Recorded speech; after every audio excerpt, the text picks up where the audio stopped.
Chapter 18। ऋषि निमि को बताता है कि वो प्राइवेट नंबर विनय का है। निमि विनय को किडनैप करने के ऑर्डर देती है। अब आगे माया होटल की बालकनी में खड़ी किसी से फोन पर बात करते हुए बोली, आगे क्या करना है बॉस। उधर से आवाज आई, बस जो कहता हूँ वही करते जाना, लेकिन याद रखना विवान को पता नहीं चलना चाहिए वो लड़की तुम नहीं थी। ठीक है बोल माया कॉल कट कर देती है।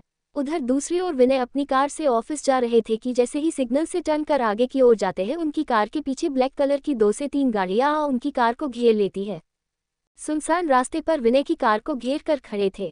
विनय हैरानी से गुस्से में हॉर्न बजाते हुए मिरर नीचे कर चिल्लाते हुए बोला, अबे अंधा है क्या, दिखाई नहीं देता तुझे।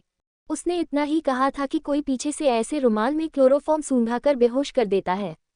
कुछ देर बाद उसकी आंख खुलती है तो खुद को एक अंधेरे कमरे में बंद पाता है। उसके हाथ पैर बैठे थे। बाहर जाली से बस हल्की हल्की छनकर रोशनी अंदर आ रही थी। वो आसपास नजर घुमाकर देखता है। बस रूम में हल्की ग्रीन लाइट थी, वो भी थर्ड आई के लोगों में थी, जिसकी रोशनी ना के बराबर थी। विनय अपनी घबराहट छिपते हुए बोला, कौन हो तुम लोग, क्यों मुझे किडनैप किया है। तभी एक स्क्रीन पर उस आदमी की तस्वीर दिखाई देने लगती है जिसकी पॉकेट से वीनू की पुरानी फोटो मिली थी। विनय बोला, ये सब क्या है, कौन कौन तुम लोग, छोड़ो मुझे, खोलो जाने दो, मेरी थर्ड आई से कोई दुश्मनी नहीं है। तभी एक आई से जनरेटेड वॉइस वहां गूंजती है, तुम्हारी भले ही थर्ड आई से दुश्मनी ना हो, थर्ड आई की दुश्मनी तो तुमसे हो गई है। विनय बोला, मैं कुछ समझा नहीं, क्या कहना चाहते हो तुम, और ये आवाज बदल कर क्यों बात कर रहे हो। जोर से हंसने की आवाज गूंज उठती है। तुझे क्या लगा थर्ड आई तुझे अपना चेहरा और अपनी असली आवाज और पहचान दिखाने यहाँ लाया है। सच सच बता, स्क्रीन पर देख रहे आदमी को कैसे जानता है। तेरा सही जवाब तेरी सांसें बढ़ा सकता है। विनय अपने मन में बोला, इन लोगों को कैसे पता चला कि मैं इस आदमी को जानता हूँ। नहीं नहीं, लेकिन मैं इन्हें सच नहीं बता सकता। विनय बोला, नहीं ये क्या बकवास है, मैं इस आदमी को नहीं जानता, मैं तो कुछ दिन पहले ही इंडिया आया हूँ। थर्ड आई बोली, क्या बात है, बात तो तुमने उससे ऑस्ट्रेलिया में बैठकर की थी और अब बातें इंडिया आने की कर रहे हो। विनय अपनी घबराहट छिपते हुए बोला, नहीं मैंने उसे का कोई बात नहीं की। लिखली जबान में एक कॉल रिकॉर्डिंग ऑन होती है जिसमें विनय उस आदमी से कह रहा था, पता लगाओ अगर वो लड़कियां जिंदा है तो ढूंढ कर मार दो इन्हें, काम जल्द से जल्द होना चाहिए, उन्हें पता ना चले कि ये लड़कियां जिंदा है, किसी को खबर नहीं होनी चाहिए। विनय के तो अब पसीने छूट चुके थे। अब इस रिकॉर्डिंग के सुनने के बाद तो उसके पास कोई और चारा भी नहीं था झूठ बोलकर बचने का। थर्ड आई बोली, थर्ड आई से झूठ बोलने की हिम्मत भी मत करना, अब सच सच बताओ किन लड़कियों की बात हो रही है।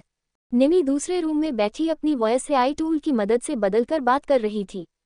वो अपने सामने कैमरे में विनय ही हर एक्सप्रेशन को गौर से देख रही थी। पीछे खड़ा ऋषि बोला, दी आपको क्या लगता है किसके लिए काम करता होगा, ये कौन होगा वह जिसने बड़े पापा और माँ को मार दिया और आप दोनों को यूं जिंदगी भर का दर्द दे दिया। निमि अपनी उंगलियां टेबल पर टैप कर रही थी, उसके दिमाग में बहुत कुछ चल रहा था पर सच क्या था वह तो उसे भी नहीं पता था। ऋषि निमि से बोला, दी मुझे मॉम डैड से मिले राजस्थान जाना होगा, काफी समय हो गया है, उनके काफी कॉल आ गए, आई प्रॉमिस 2 ही दिन में वापस आ जाऊंगा। निमि अपना सर हाँ में दिला ऋषि को जाने की परमिशन देती है। दूसरी ओर मिश्री खाना बना रही थी, तभी डोर खोलकर माधव अंदर आ लिविंग एरिया में सोफे पर बैठकर अपनी पीछे कमर लगा ऊपर सीलिंग को एकटक देख रहा था। उसके चेहरे पर थकान साफ नजर आ रही थी। मिश्री माधव को देख उसके लिए एक गिलास पानी ला उस पीने के लिए उसके सामने पानी कर देती है। माधव उस गिलास को ले 2 घूंट पी ग्लास टेबल पर रख मिश्री की ओर पलट कर बोला, साइन लैंग्वेज में बोला, मुझे माफ कर देना, शायद मैं आगे से तुम दोनों को बहुत कम समय दे पाऊंगा क्योंकि मैं थर्ड आई के अगेंस्ट काम कर रहा हूं, मुझे उसके खिलाफ सबूत ढूंढने हैं और उस आदमी की मौत का कारण भी पता लगाना है। शायद मुझे अगले कुछ दिन तक बिल्कुल भी समय ना मिले तुम दोनों के साथ स्पेंड करने को। मिश्री एक प्यारी सी स्माइल लिए साइन लैंग्वेज पर बोली, आप फिक्र मत करो, आरव का ख्याल रखने के लिए हूं मैं, आप बस अपनी जॉब पर ध्यान दीजिए। आई नो आपके लिए देश और आपका फर्ज सबसे ऊपर है। मिश्री खुद से बोली, लेकिन मुझे माफ कर देना, आपके प्यार का और विश्वास का मैं गलत फायदा उठाने वाली हूँ माधव जी। विवान का केबिन। विवान अपनी चेयर पर बैठा कांच की बड़ी सी विंडो के बाहर देखते हुए गहरी सोच में डूबा हुआ अपने हाथ में पकड़े पेन को हिला रहा था।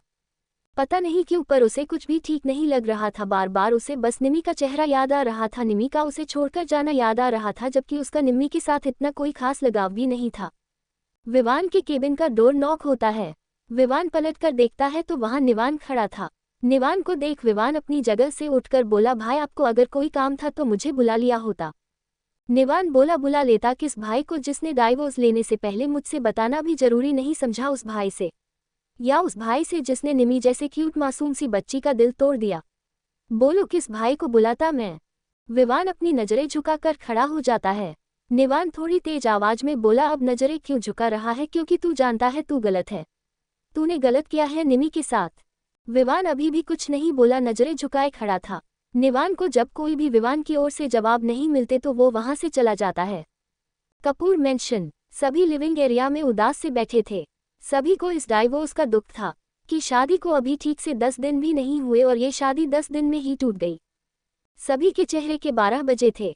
वीनू हॉल में गुस्से में इधर से उधर चक्कर लगा रही थी। उसका पर 7वें आसाम पर था कि विवान उसके सामने आया तो वो जान से भी मार सकती है। उसके अंदर तो एक अलग ही ज्वाला दहक रही थी। क्या ये ज्वाला विनू और निवान के रिश्ते पर भी असर करेगी? जानने के लिए बने रहिए। नोट: मैं एक नई कहानी लिखने की सोच रही हूँ जिसका नाम होगा सीओ's देसी वाइफ। तो आप सभी मुझे ये बताएं, मैं हमारी फीमेल लीड के डायलॉग हरियाणवी में रखना चाहती हूँ, तो क्या आप साथ में हिंदी भी लिखो क्या, मेरी सीओ वाइफ का देसी हस्बैंड की तरह, या बस हरियाणवी? कमेंट में जरूर बताएं।